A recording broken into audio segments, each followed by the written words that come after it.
Testing. Is this thing on? Hey everyone. Let me add a little extra lighting. Testing. Is this thing on? Hey everyone. Let me add a little extra lighting. Hello. Testing. I'm back with extra lighting. Hey everyone. It's closer to me. Make sure I'm not doxing myself. Okay, I don't think I am. Hello. Testing. I'm back with extra lighting. Adjust my hair a little bit. Everyone. It's closer to me. Woo. Make sure I'm not doxing myself. Yo. Okay, I don't think I am. Hello. Okay. Testing. So, I'm back with extra lighting. I got home from work at like doxing myself 2:40, and then immediately went to sleep. So, after I had some bowls of cereal, of course. I got home from work, so I thought I was gonna nap for like 30 minutes or so. Ha! I napped for 3 hours. Here I am. Immediately went to sleep. I was very tired after I had some bowls of cereal, of course. But I'm here. I'm here a little late, and I was in my living room for like 30 minutes or so. So that's the different scenery that you're seeing. Here I am. Immediately went to sleep. I was very tired. I guess the hair's okay like some bowls of this. cereal, of course. But I'm here. I'm here a little late, I thought I was in my living room for like 30 minutes or so. So that's the different scenery that you're seeing. Immediately went to sleep. I was very tired. I guess the hair's okay like some bowls this. of cereal, of course. Let me turn that echo off. Does that sound better? Not sure why it was echoing, but there we go.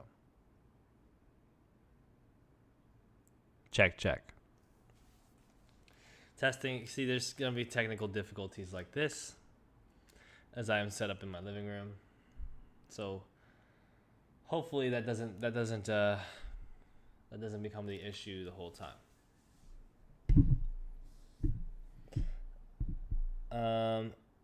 Now with that done, I'm going to pull up the questions from the community post, and I'll be answering those as well as the ones in the chat, because I have 100,000 subscribers. And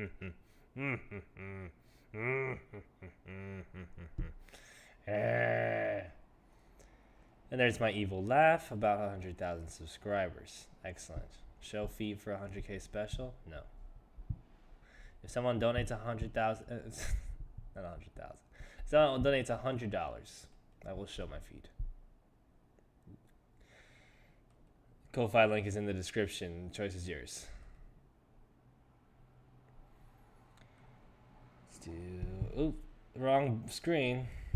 Let's do this. Excellent. Some water. And here we go. First, I will look in the chat.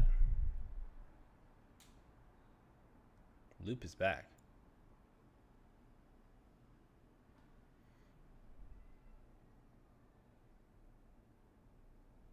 Oh, I'm so dumb.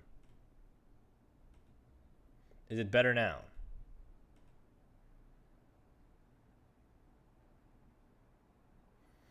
I am assuming the loop is better now.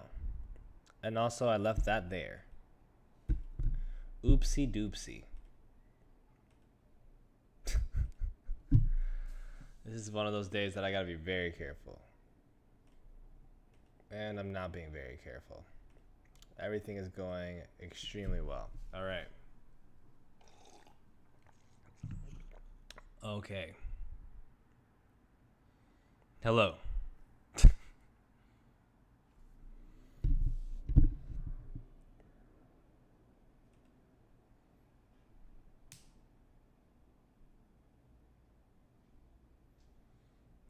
Okay. Now I'm going to zoom in. And I'm going to do a thing. All right, post 30-minute wow. Post 3-hour nap, 100K Q&A, live from the living room. Here we go. Liz Allen asked, how do you overcome the fear of being wrong / saying the wrong thing in your videos? I don't think you can ever truly overcome that. And I think part of it is that it's a good thing. Don't say that, experience. I think part of that is a good thing because that kind of fear can be a motivating fear. It can be a good fear in a sense because it is a fear that is based in trying to do your job well and understanding the consequences, ramifications, difficulties, whatever, that come with doing your job in a way that is not good enough. You understand?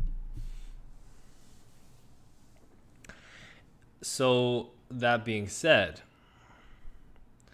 I do think there's a degree to which you have to be confident. And you develop that confidence by, one, going in, doing it, even with the fear for a while. And as you do it, and if you are getting affirmation and people are saying you're doing a good job and you find that you have done a good job, right? You find that ultimately you're getting things right more often than not. That gives you more and more confidence, and you have to, again, not let yourself get too cocky about it, but you have to let that inform you that, yes, when I go through the process properly, when I operate with my good amount of fear to not do the wrong thing, I will end up more likely to do this thing well and to get the right information. You also have to have the ability to couch when you don't know exactly whether or not something is correct. You have to have the ability to know when you should say, like, hey, this is alleged, or this is not necessarily 100% true, but this is what I think is true. This is my opinion. This is what the facts suggest, etc., etc. Versus when you can confidently state that nobody's going to seriously object to something because it is so evident. So I hope that answers your question. Let me look at the first chat comments. By the way, if anybody donates to the Ko-Fi or the Ko-Fi, my stuff is not in the stream. So you just let me know. Just let me know and I'll check. Experience Lost wrote, are you LGBTQ and why do most Gen Z folks look like they are? Also, your channel is incredible and I'm an enormous fan. Congratulations. I'm not. I don't really consider myself LGBTQ. I consider myself straight. Therefore, hetero or whatever. Pick your word. Why do most Gen Z folks look like they are? I think that that's a matter of opinion, of course. It's hard to say when somebody looks LGBTQ, but there are degrees to which fashion trends and trends and displays of masculinity or femininity, as well as subverting those based on your gender, dressing not for your gender necessarily, but for what style works for you, and not being afraid of looking girly as a guy or guy-y as a girl, whatever, or not being afraid to,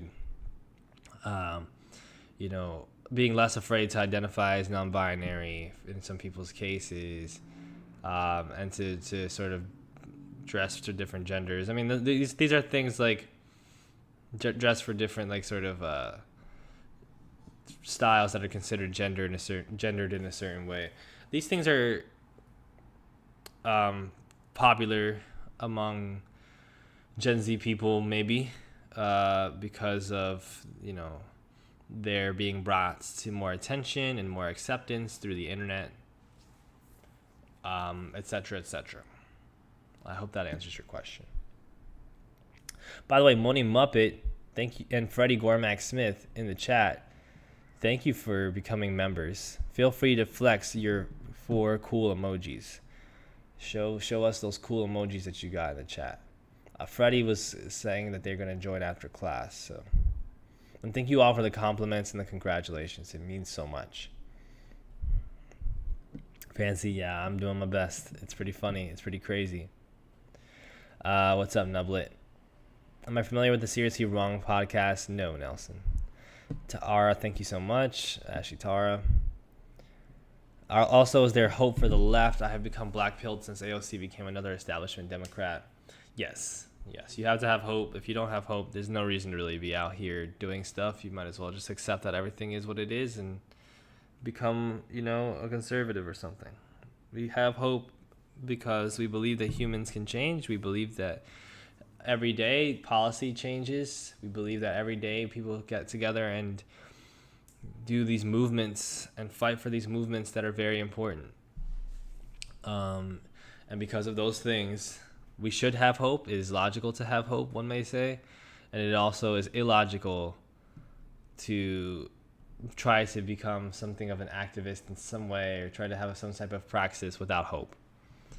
Read Paulo Freire, Chapter 3, Pedagogy of the Oppressed. Ryan Getty. Comments. First, congratulations. Second, I know this isn't a very deep question, but I'd love to know how many collective hours have been spent watching your most viewed video. I think the Gen Z video. Whenever I look at a video of mine and see that like 20 hours have been spent watching it, I always think that's mind-boggling. I sure the numbers you see would be completely mind-blowing. Well, I have never looked at it myself, so this is a fun invitation to do that. The Gen Z video is my most viewed video, particularly the Gen Z is traumatized video that has almost 900,000 views, which means it is on its way to eventually getting 1 million views, which is mind-boggling. That in itself is mind-boggling. But if you wanted to know the watch time, it is actually 113.5 thousand hours. I don't know if that's going to display. 113.5 thousand hours, which is 100,000 more than usual for that video. And that is incredible to think about. It is a total success, and I'm very proud of it. There's also some things in it that like I would go back and maybe like adjust, but I'm happy with it. And I'm obviously very happy that it's so successful. It's helped me a lot getting that revenue, of course, too. Not to be super, that guy about this, but we are doing our job here.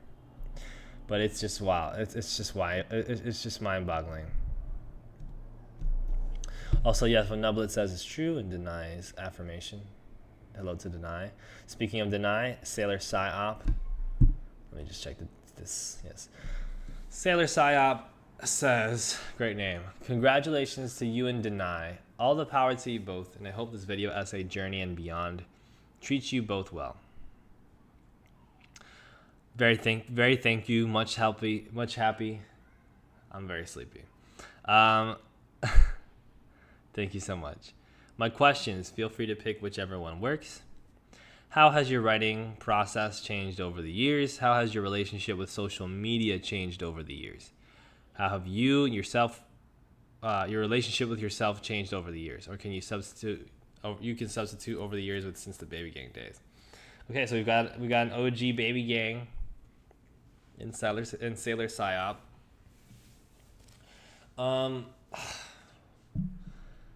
How has my writing process changed over the years? It's changed tremendously because in great part I've had a whole different audience and I've had a whole different set of concerns to address with these videos versus when I was making videos about music, particularly about BTS and K-pop. There's a lot of similarities still. I do try to make my writing a bit better. At times more punctual, at times more, if not flowery, then more like artistic at times. I also try to be funny in a way that's not super distracting.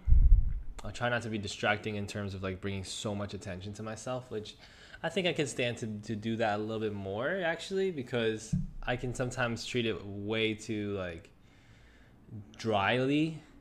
And I think sometimes audiences enjoy when you allow yourself to have your personality come through a bit. And with a lot of Baby Gang videos, we did do that. With the stick figure Namjoons and whatnot. And so that might be something to address. We also have to do more videos. We're doing 2 a month right now versus doing 1 a month or 1 every couple months. And we have to do, a lot to think critically. And we did back then as well. But we're talking about subjects that frankly are of much larger importance. Not that BTS isn't greatly important, but the subjects that we talk about now have to do very directly with people's lives. When it's something like education, you're talking about one of the most important things, right, in the world, school systems. When you're talking about even something like small talk, you're talking about something that's part of the human experience. You're talking about dynamics between different people of different ability, differently abled people. So these are all things that are very complicated, and so not just that they're complicated, but that they're so heavy. I try not to say complicated too much. That's become one of my pet peeve words. But they are very heavy things, right? They are very heavy things. And I find that I try to inject theory into what I write. I try to always think about, something from Marx, something from Paulo Freire, Pedagogy of the Oppressed, something from something. I'm usually trying to tie every video to some type of theory, some type of philosophical book. So yeah, and that's really started from the Byung-Chul Han video, the Burnout Society video, which was very, important. My relationship with social media has changed in that I don't have to use it as much. Back in the time that I was doing Baby Gang, I was also active on Stan Twitter very often. Sometimes I get nostalgia for those times. Sometimes it feels kind of light in comparison to some of the stuff I see on social media more often now, which is usually political news and like doomer takes. I think generally I've learned more and more over the years how little social media benefits me in certain regards. It is a great place to tune in ultimately and find like subjects of the day and current events and new art, new media, whatever. And you find so many really cool people through social media, of course, not only in terms of your friends, but in terms of artists, in terms of thought people, thinkers, writers, educators, etc. There's a lot of things that you can find on social media that can be pretty useful and helpful, bookmarking these interesting Twitter threads.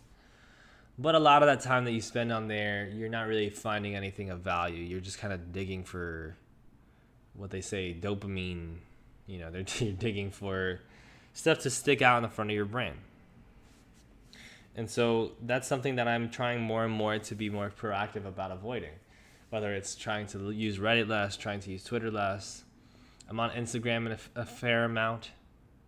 I try to look at social media more for memes in a conscious way than I do for, healthy, health purposes.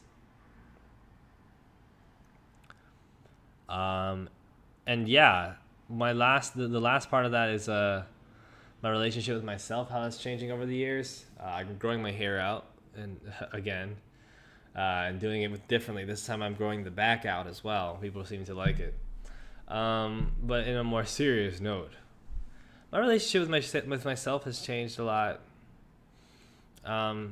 It's become more healthy in some ways. I've had to confront different things in life outside of the YouTube channel that have had me, sort of had to critically reflect on like my relationship with my family and my relationship with my health. Even just now, like today with like the big nap I took, like I'm just now starting to learn how to chill a little bit and try to have fun and try not to let my soul get sucked out, and also try to be more healthy, You know, I'm only drinking water today. I'm trying to avoid overdoing the caffeine. I'm also medicating with Adderall fairly often, which is extremely important because without it, I have a hard time working. I try to work out more. I try to inject more health into my life, you know, more conscious activities to help my health. And I also try to inject a little bit more enjoyment. I think I was really enjoying myself at points before.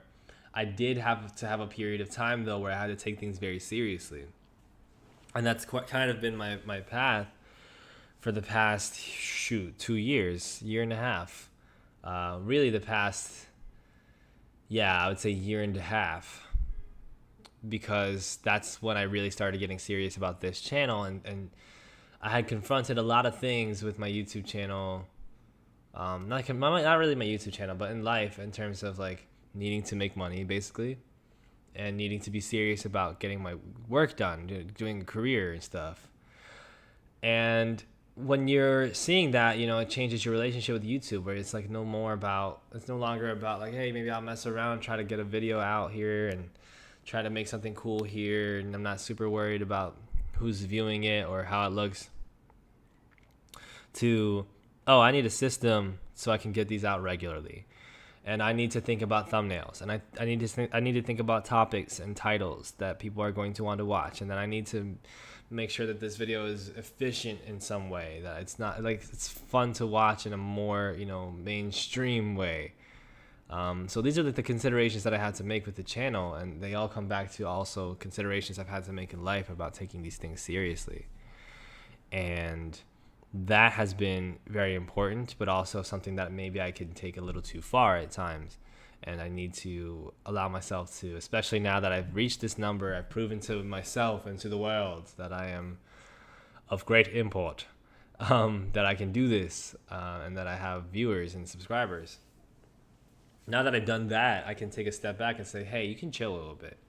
You should try to have fun doing this video, because it'll come through, and that'll make the video more enjoyable 90% of the time.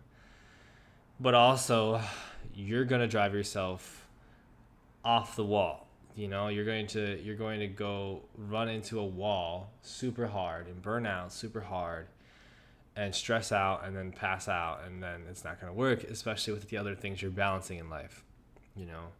So these are the things I'm focused on. I think that was a very in-depth answer, but I think that deserved a sort of in-depth answer. I don't know how many more of those I can give, because I do want to make tacos after this. Store-bought art. Store-bought hope from scratch. That's really nice. What's up to Color Mind? Selena Flows, Fancy Moni Muppet. Babilla's in the chat. What's up to Babilla?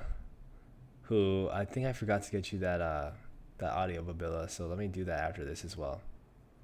Yeah, crafting for an audience is an art form in itself, and you got to kind of treat it like that at points. Do you have any storytelling tropes you find yourself always coming back to? Asks Colormind. No.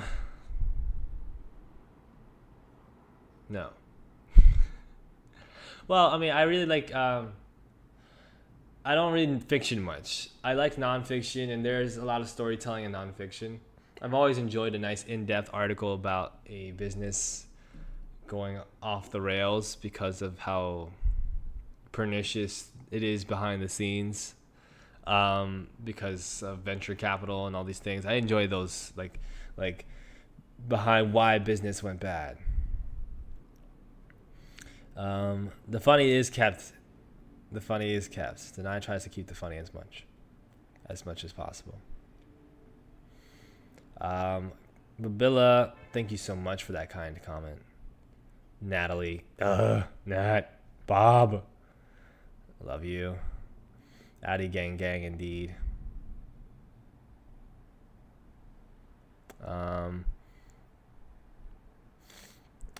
What's up to Michael Jackson Forever? Thank you so much for that kind comment. Thank you, Sindra. It's just I'm very happy to have received your question, to see that you're, flattered by it. Let's move on. Jack Rose 1016, congrats. My question would be, Do you think that YouTube is a good platform for the types of political content, critical commentary that you do? What are the limitations? And if there is, do you think there is a better alternative to this type of critical thinking and organization? Not to assume that you mean to organize, but by nature of having a following, that can be said to be the case. I would say, considering the landscape, it's not bad. Considering the landscape, using YouTube as a way to put out video essays, especially ones that can be of quality and that can be very interesting and also very well made, well, like knowledgeable and good theoretically, I think that is very possible. And the fact that that is very possible is good. And the fact that you can get views doing so is good. I also do think that there are definitely drawbacks because of the nature of the for-profit YouTube system. You know, it's you're trying to do a real job, and so you're trying to ultimately, generate money for yourself under capitalism. It is what it is. It's also a matter of YouTube having to adhere to certain things as part of that. Whether it's your thumbnail having to look a certain way sometimes, whether it's your video having to move a certain way sometimes, whether it's your audience not being receptive or not being reached to by certain topics despite how good they can be and how much they would like them. I recognize that YouTube has a lot of issues in a lot of ways. And I also think that the nature of it, I think it's good that there's no gatekeeping of it. I don't believe in gatekeeping very much in a lot of forms. But I also think there's a degree to which people can get on here and kind of say whatever they want. And as long as it has the aesthetic of being intelligent, people will eat it up. And that is just a part of life in general. But I think that is a troubling thing. And it's not even so much about the intelligence in terms of like how smart you are, right? And this able sense and this ability sense. It's about how thoughtful the video is, how much the video has a genuine kind of liberated approach to knowledge, and that it treats the audience as human, it treats yourself as human, it treats the audience with respect and hope, rather than being a complete talking down to the audience, rather than being a type of mimicry as well. Got a little thingy in my nose. Yeah, these tissues have to be sorted through. There's a degree to which people can like put out some bad stuff on here, even if they do a lot of research, because they are just ultimately not like approach wise in the best way. You know what I mean? Like their approach is kind of cursed by their social factors. I guess that makes sense. I'm not sure. What's your favorite study technique? I don't really have one. I do like to just sort of walk around a lot and talk to people about things, and that always helps. I'm always fuck with Elliot Core. Thank you. Got you experience lost. I'm a little bit nervous, but I'll check that in a second when you respond with that. So thank you for that question. April 9242, congrats, I'm so happy for you. Are there YouTubers or whoever regarding their occupation that inspire you for your channel? Also, how's your cat doing? My cat is back over there, chilling, wandering around, being a cat. YouTubers, Active Signifiers inspiration. He's kind of the king right now as well. Foreign Man in a Foreign Land, like all these great peers that I get to talk to and work with. Noah Samson, Sisyphus, Olasumvia, Zoe B, Jesse Gender, Aronach, Colormind, Babilla, God, who else? Shout out to Anna Marie Forcino, man, there's like a lot of people. Jacob Geller is a huge inspiration. We're usually talking about Jacob Geller, Denied Eye, when it comes to video stuff. So there's a lot. And as far as non-YouTubers, that list could go on, but of course, like a lot of the theorists that I cite have some sort of inspiration on me, whether it's like Marx or Fanon or Angela Davis. I don't think we've worked too much Angela Davis into the videos yet, but she inspires me.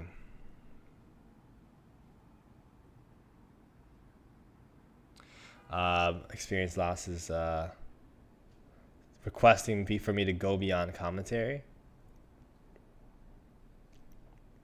I'll see when the comment is finished. It seems like you're writing a lot.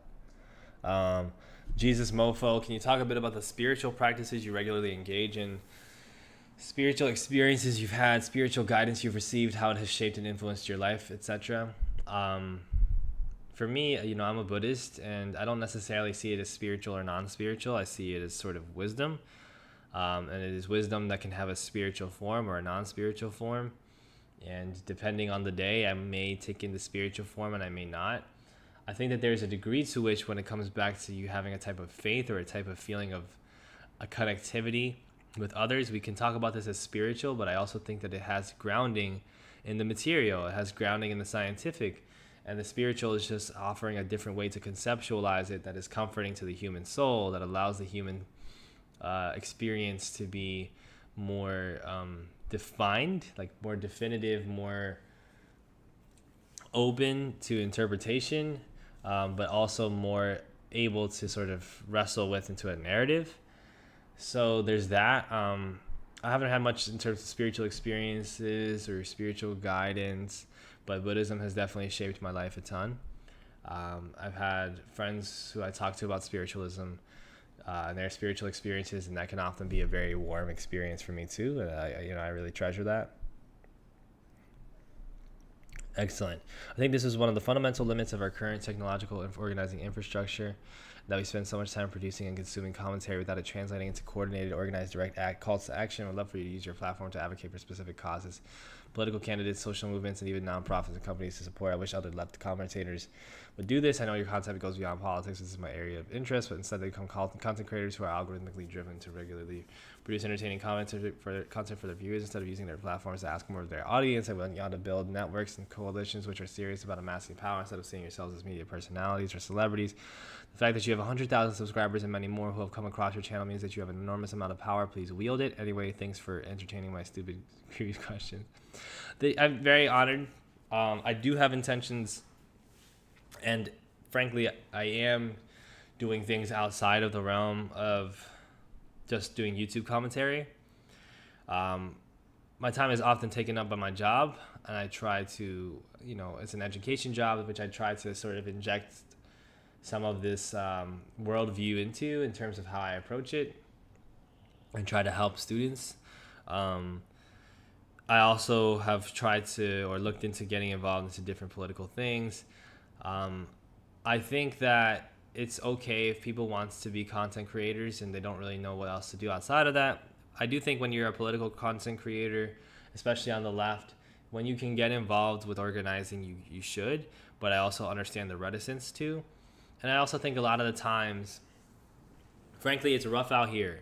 Sometimes the great stuff is just, it's hard to find around you in terms of the great organizing work you want to be a part of, because the suggestions that come up most ardently and most visibly are the ones that may not necessarily be the ones you end up wanting to work with, if that makes sense. So it's a process, and especially when you're very busy, and especially when you got to focus on doing your job and getting your income, I understand that part as well. But I think that there are, still people who do a good job, even if it's just, raising donations for Maui, or even if it's, I think what FD Signifier has done with Cop City has been great. I think what Andrewism does is really great. I think there's so many people who use their platform, and to use their platform to bring attention to things, to educate people, and then also to sort of give people initiative on things that they can contribute to help organizers. And that's something that I do want to continue doing. What topics or concepts are you excited to study next? I want to write some more about music, like some more about artists. That's going to be a big thing for me. Eventually.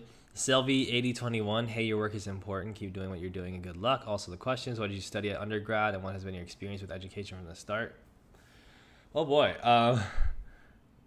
Thank you first of all. What I studied at undergrad, I studied journalism and new media.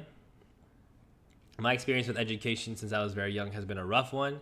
I make no secret of that. It's something that I inject into my conversations about education. It's something that's going to be relevant in my next video about education. So it's been rough because of what I perceive to be my difficulties with attention, but more specifically because I think education is soul sucking. It is entirely focused on disciplining children to become workers with broken souls, to become broken souls that are cogs in the capitalist machine, that don't have time for themselves, that don't have an interest in inquiry or play or creativity or critical thought or critical political action or praxis, but rather just being able to continuously do the work over and over again. And it takes a certain amount of beating yourself down in order to sort of stop hurting over that, I feel. That's where I'm at with it in a sense, in a general sense. What are your thoughts on the specificity of your videos? Do you generally feel like you make the scope too big or small? Thank you so much, Federico.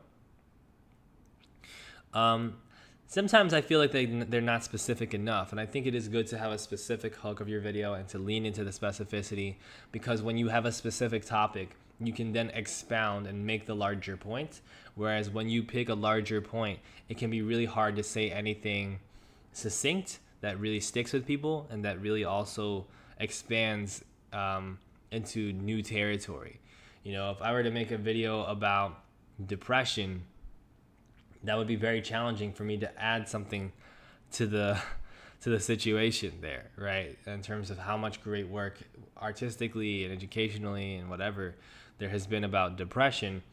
Whereas if I talk about a specific artist and their depression and then how they're treated over their career and how that depression manifested in them, then we can have all these commentaries about not only their specific situation, but other people who might relate to it, what it means about society as a whole, and ultimately make these points about depression. So I think that's, you kind of see with that, what I mean by that. You know, the third places video was an example of that I think we got pretty right. We did pretty well, because it's like basically all of my videos are coming down to a critique of capitalism. The answer is always capitalism bad. There was a dude who said like, oh, I feel like every time I watch this guy's videos, he says the same thing. And you know, I try to be slick about it. I try to write video essays that are actually genuinely good and give good new insights.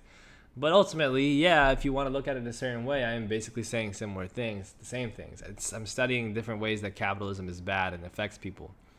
And I'm always coming back down to that conclusion. So if I were just to make a video called Capitalism is Bad, it would suck and it would not really make sense. But with the third places video, for instance, we can look at this issue of like, oh, there's no third places. This is this viral thing on TikTok. This is this thing that affects people in XYZ ways. And then you ask, why is it like that? And then you can see the capitalism.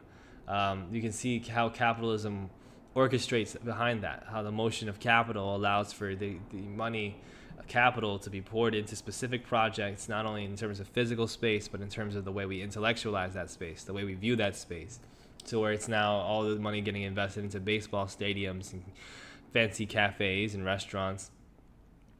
Sometimes I like a nice restaurant, rather than more for public libraries, or more public libraries, or more public parks, or more, places that are cheap, cheap arcades, right?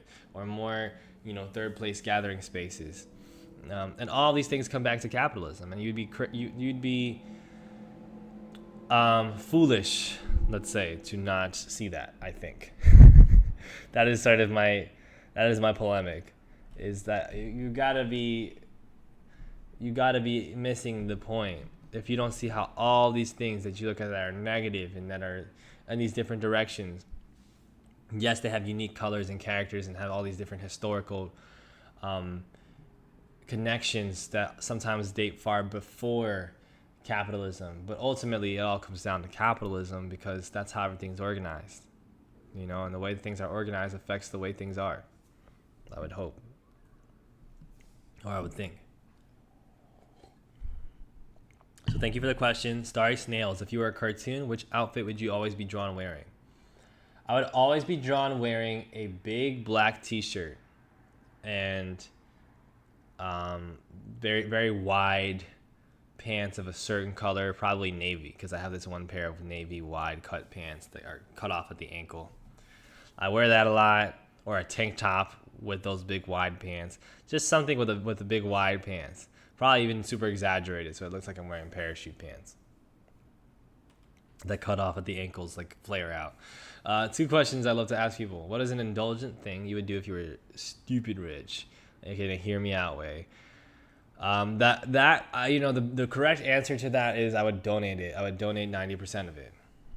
But that's not a fun answer, and that's not sort of the realistic answer.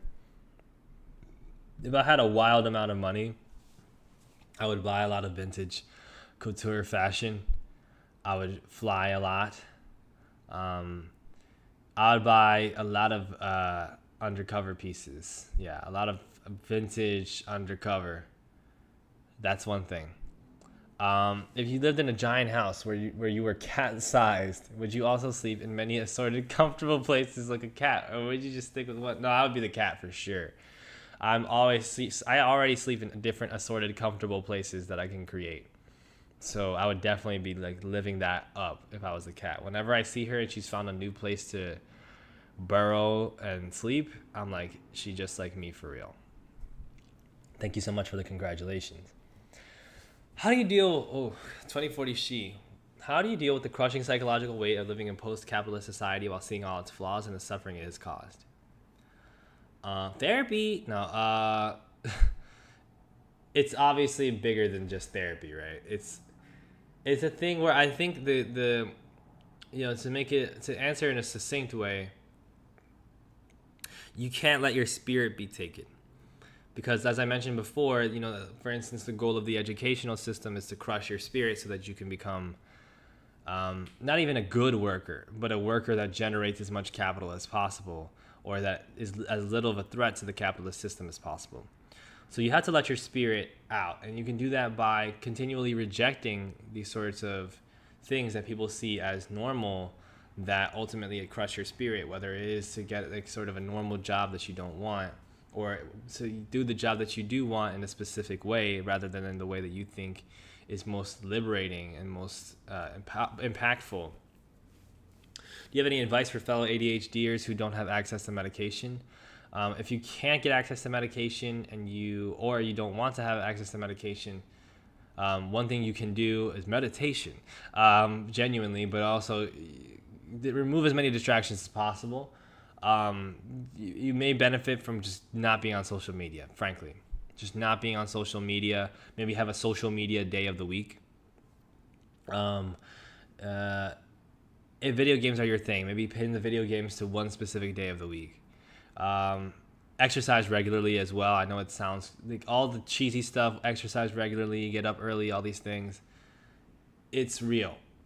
It's real. It helps. You have to take care of yourself. You have to treat yourself like you are another person who you're trying to get healthy. Who's your favorite artist? Drop the playlist, please. I got you. I'll make a playlist at some point.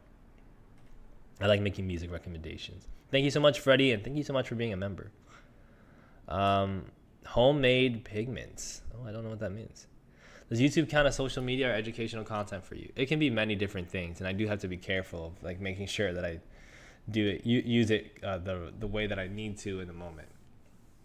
It can be entertainment, it can be education, it can be socializing. Selena Flows, have you been working on any music lately, and do you ever listen to your old stuff? I don't really listen to my old stuff very often. If I go back to it, it's usually out of some kind of nostalgia or, cringing at it. I have been working on music.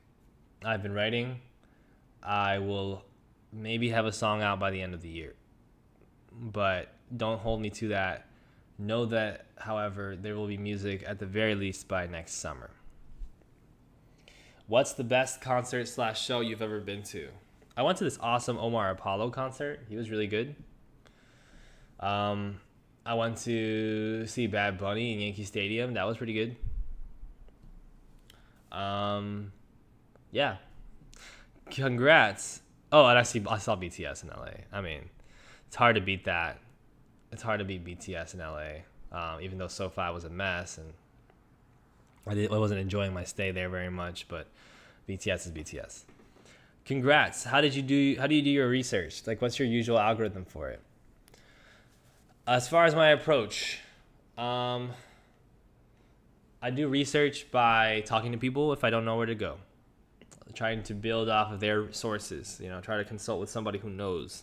I also try to Wikipedia subjects and then figure out what they're talking about on Wikipedia just as a reference from a tertiary source, so that from there I can then look at those keywords and topics and authors and search them, whether it's on Google to find like writing from other leftists, to see if any leftists have any books out about it, consulting with different podcasts and YouTube channels as well to see like, oh, is there anything out on this topic, any essays or books, and then also like just looking up scholarship. JSTOR sometimes is my friend.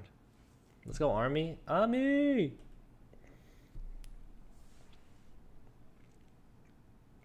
Okay. What makes you the most happiest about life? Well, I really enjoy when you have energy and you're focused on a task. There's just a few feelings that I enjoy more than that. I enjoy writing lyrics that I think are good. I enjoy collaborating with Denai. It's one of the things that makes me very happy. My cat, obviously, and food. God, yesterday, like some days, the food cravings are real. And I love food. I am a big foodie. Who are people in your life that inspire you? I try to get inspiration from most people in some way or another.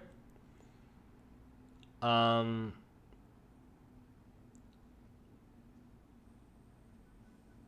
have a close friend who inspires me a lot, Alex. Because we've known each other for so long, and the way that she's grown over time has like really inspired me and has been very cool to see. And I have other friends like that too. When you grow up with somebody and you see them go through adversity, or you see them go through things that are really tough, or you see them continuously sort of push themselves to get better. I mean, it just really makes a big difference. And to some degree, I'm like that with my family too. That's genuine. Like, I try to get inspired and stuff by everybody that I can. I just think the human condition is quite inspirational. I'm not sure if this is something that you've already answered, but if you weren't doing YouTube, what do you think your job would be? I mean, there's a lot of answers to that. I always wanted to do music full time, and that's something that maybe one day I'll do, at least part time. I think it's more of a thing where I'm gonna have an accumulation of different revenue streams, because I will be putting out music more, and I'll be doing YouTube, and then I'll probably have like merch at some point, But if I had no YouTube and none of this, I mean, one thing is I would probably be an educator. I'd probably be a teacher. I could have been a journalist, just straight up. That was the thing that I had really in front of me. And then just because the industry was just not something I enjoyed, I didn't think I was cut for it because it was so bad. And I didn't think I was cut to just try to get it to the point where it was good. But I might be a journalist with a newsletter and freelance gigs, That might be what I would be doing right now, which makes me shudder to think of it, because I'd be making $5 a year. Do you play games / watch movies? And if so, what genres and examples? I do play games. Generally, I watch a lot of sports and play a lot of sports games. And I also watch sports documentaries. I am a slut for sports. I have a problem. I don't even play sports well. I've just always, since I was young, been very transfixed by sports. There's so many great stories that are told through sports. There's so much important detail in sports. I also will sometimes play like simulation stuff. Like, I had a Planet Zoo stream once. I haven't gotten a chance to get back to Planet Zoo, but I love that. That game is really cool. Stuff with like Age of Empires type stuff. Civilization building. That's stuff I want to get into. Paradox games. Silly question. How old are you? More philosophical question. Are you short? No, I am. I'm 6'1". I don't think I have to like stand up and show y'all some sort of like. I don't think that would be a good idea, anyway. But I'm gonna do it because I do want to stretch a little bit anyway.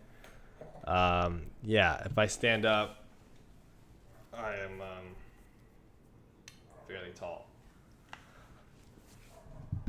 Yeah, I'm 6'1".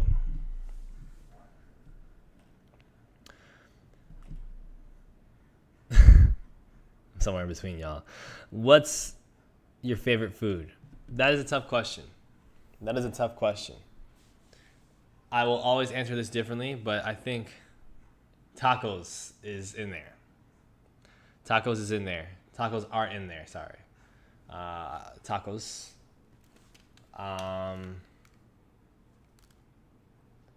I'm just checking the baseball games really quickly. I told you I'm like this for sports. I'm like this. Trying to see like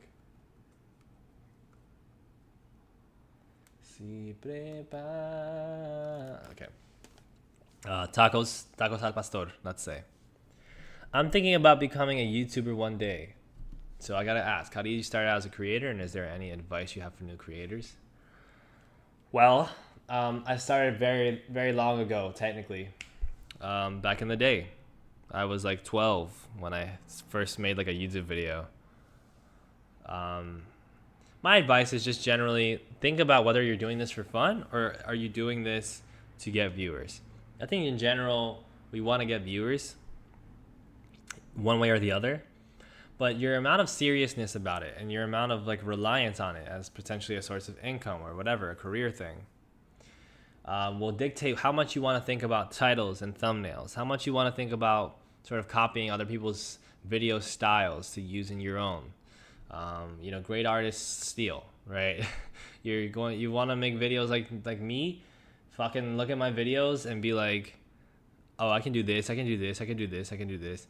And from there, you can carve out your own voice. And when you're new to the genre, you're new to YouTube, it also makes sense that you're going to have a lot of other people's stuff that you have on your sleeve, It's hard to come out and just be original from the get-go. If you can, and you can make it work, then that's awesome. But if you're ever struck for like, I'm not sure how to do this, you just find a creator that you can sort of crib off of a little bit, that you can kind of say, oh, let me take this.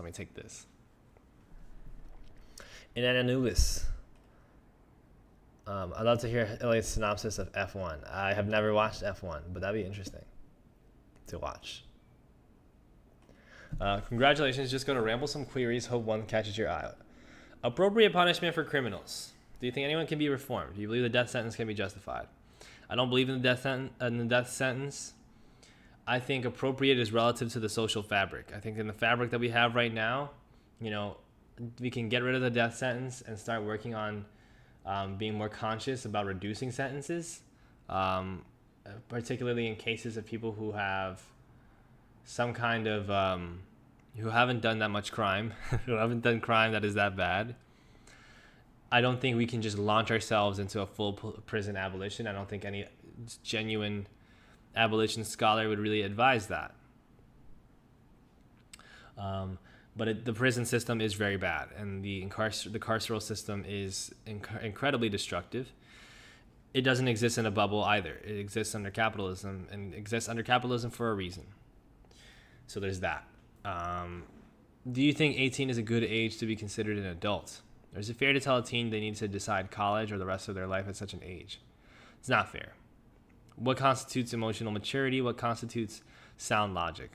Well, I can't tell you necessarily what constitutes sound logic, other than does it make sense according to how you've been taught logic? Does it have evidence behind it? Are you making your decisions based on evidence? Are you making your decisions based on, an evidentiary approach to receiving an outcome, to achieving a goal? Emotional maturity is how well you're able to do that consistently, not just to be logical, but just to be reasonable about yourself, about your capacity, about your emotions, and make reasonable decisions in the sense of I know that I need this, even if it's not like logical in the traditional sense. I need to sleep, or I need to eat way too much. Which side would you eat with steak? Homemade mac and cheese or mashed potatoes? That is from the chat. I would eat steak. I would eat steak if it's good with potatoes. I wouldn't necessarily do steak and mac and cheese. It would probably taste good, but it would be a bit tricky. Depending on what kind of steak it is, though. Maybe if it's like a flank steak, a steak that you're talking about, like less meat in depth, like less fat content and more, crisp content, more skin content, more flavor, then you can probably do mac and cheese a little bit easier. Can you forgive and forget, and should people forget? What even is forgiveness? Also, 18 is probably the best age we can do. I don't know. It's hard. It's more so about thinking about what adulthood really means. But it's definitely not fair to tell a teen what to do with the rest of their lives at that age, and I don't think anybody reasonable would even do that. But I think systemically there surely is a lot of pressure too. Can you forgive and forget, and should people forget? What even is forgiveness? You can forgive and forget. If people want to forget, then they should forget. I don't think people should really forget, because I think you can learn. You can always do something with knowledge. I think what people should forget are the things that are not true, that are not evidenced. Do you know what I mean? I'm running low on battery here, so I've only got like 10 minutes left. Let me try to crush this. But forgiveness is,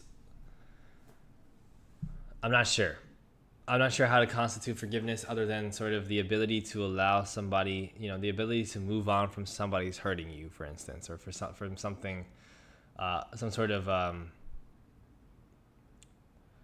desire to be punitive towards somebody, and allow that person, or that thing to just move on, to let it go. What is your favorite subject, and what do you prefer to discuss on your channel? Is it history, sociology, politics, or something else? Favorite subject varies, but I think the most fun thing to discuss on my channel is history, because it's a little bit easier to find. It's a little bit easier to dig into like a good history than it is to dig into like finding the best theory for something. Excuse me, I just burped a lot.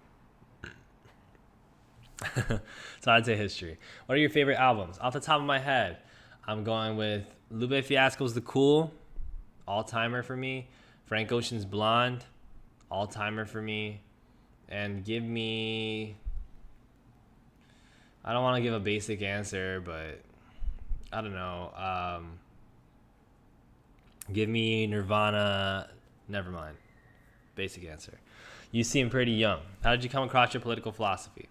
It's something that you develop over time, but I started being radicalized when I was like 7, 8, because I noticed that things were not good and not right, and I felt bad about a lot of things, and I was continuously being made to not feel, worthy of certain things by systems, which you kind of realize later. You're not 7 years old going, the system is bad, but I constantly had this sort of resentment of injustice, this eye for injustice, and it's obviously been just over time learning more and more.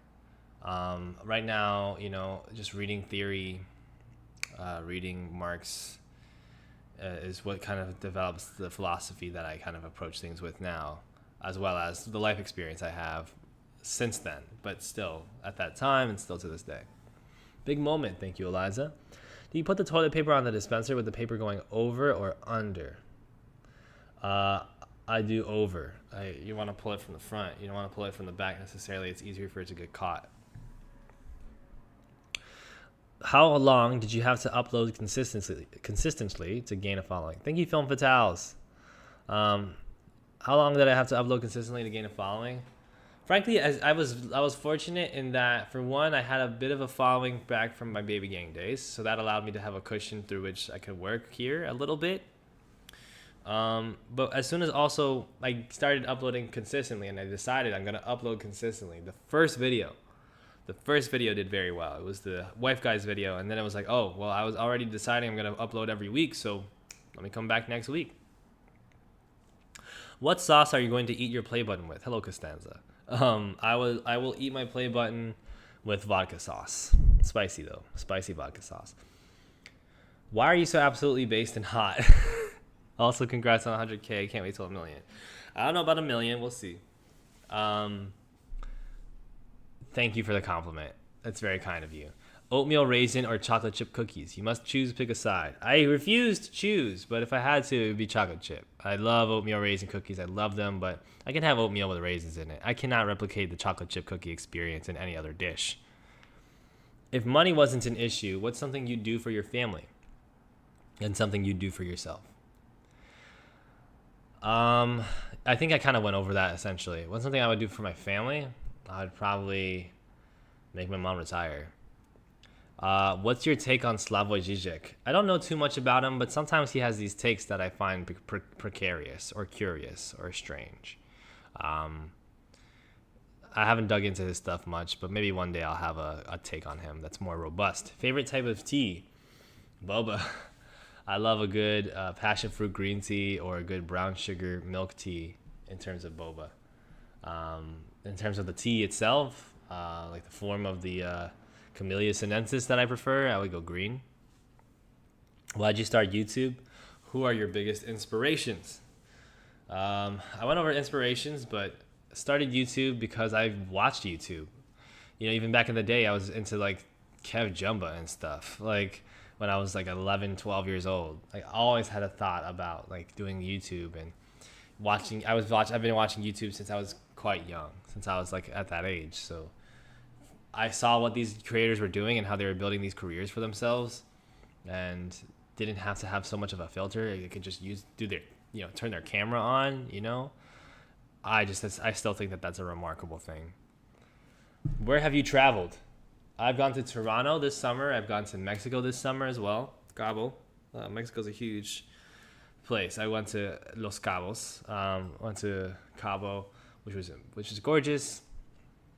I've been to DR many times because I lived there 3 years, and I visited there many times because my parents are from there. What's a hobby you have? A hobby I have is Muay Thai. I like to do Muay Thai. I'm not that great at it, but I enjoy doing it. I like to shadow box.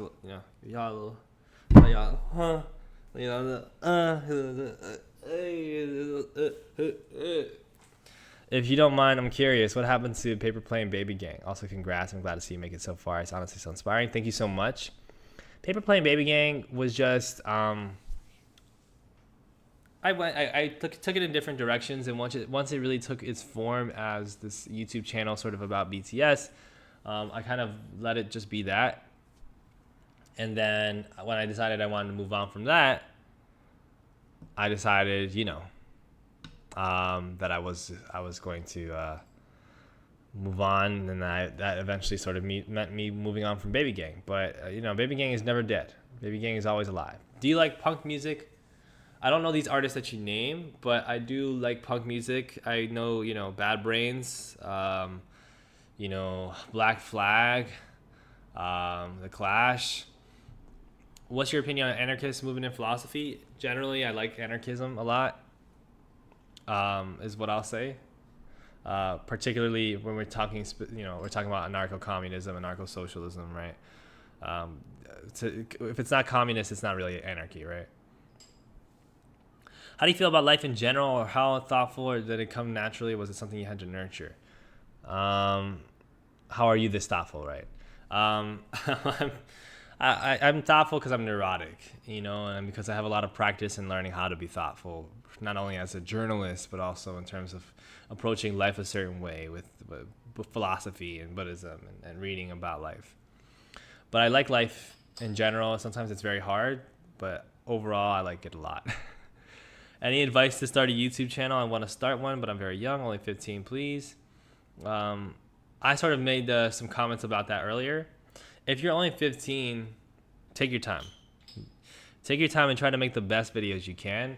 Don't rush to try to get super successful. I wouldn't do the whole I need to get consistent and successful with my YouTube channel thing that I did until you reach your 20s, because that's when I did it. And that's when those monetary concerns become so significant. But before those monetary concerns become so significant for you, at least I hope they aren't significant because you're 15, before that becomes the case, just do it out of a sense of wanting to make really good videos and being really interested in the art. And learn about film. Learn about film and editing and audio. What radicalized you? I mentioned that earlier. That's something I talked about a bit earlier. Are you like a Marxist or a Leninist or an anarchist or an anarcho-communist or somewhat? No reason, would just like to know officially. If I had to describe myself, I would say I'm a Marxist. Because I often draw back to Marx. I find, it's a matter of me not reading everything yet. I would consider myself like the equivalent of like a second year undergrad student in lefty philosophy.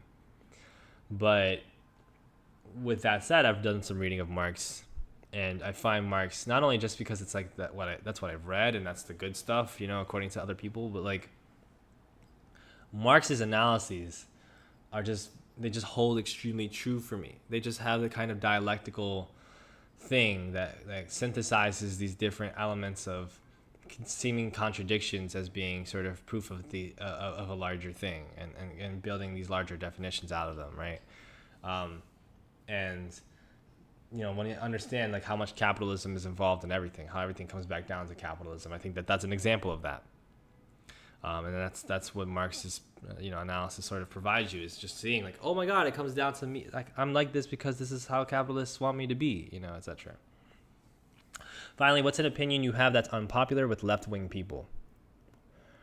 I am not into like the downplaying or the shitting on mysticism, quote unquote, or spiritualism. I understand that I like the term mystify in the sense of talking about pejorative sort of mystical ideas. But even if we were to hold that like there's no value to being spiritual, there's no value to having spiritual doctrine, to having religious doctrine, etc., we just forget about all the important sort of revolutionary figures or leftist figures over the years that have had a religious background, the liberation theologists, etc. Let's say we just scrap all those. Let's say we just scrap how the spiritual practices of indigenous communities are so correlated with how they are also able to cultivate and tend to land in a way that capitalists simply do not understand and simply screw up every time. If we were to put that to the side, do we really think that it's impossible to have good analyses of the world and to have rational analyses and to intake and synthesize information and to organize and to have great activity, as a leftist? Do we think that's impossible simply because you are also Christian, or you are also you have a spiritual doctrine, you have a religious doctrine? I don't think so. I don't think that because ultimately you have to understand religion as something that coincides with like your personal approach to life. And that is not necessarily something that clashes with your ability to analyze the world around you. Anyway, my laptop is dying. Thank you all so much for coming, and your great questions are very appreciated. And I hope you have a wonderful day. I'm going to go make some tacos and watch some baseball. Thank you for 100K. I'm very happy. Have a great night.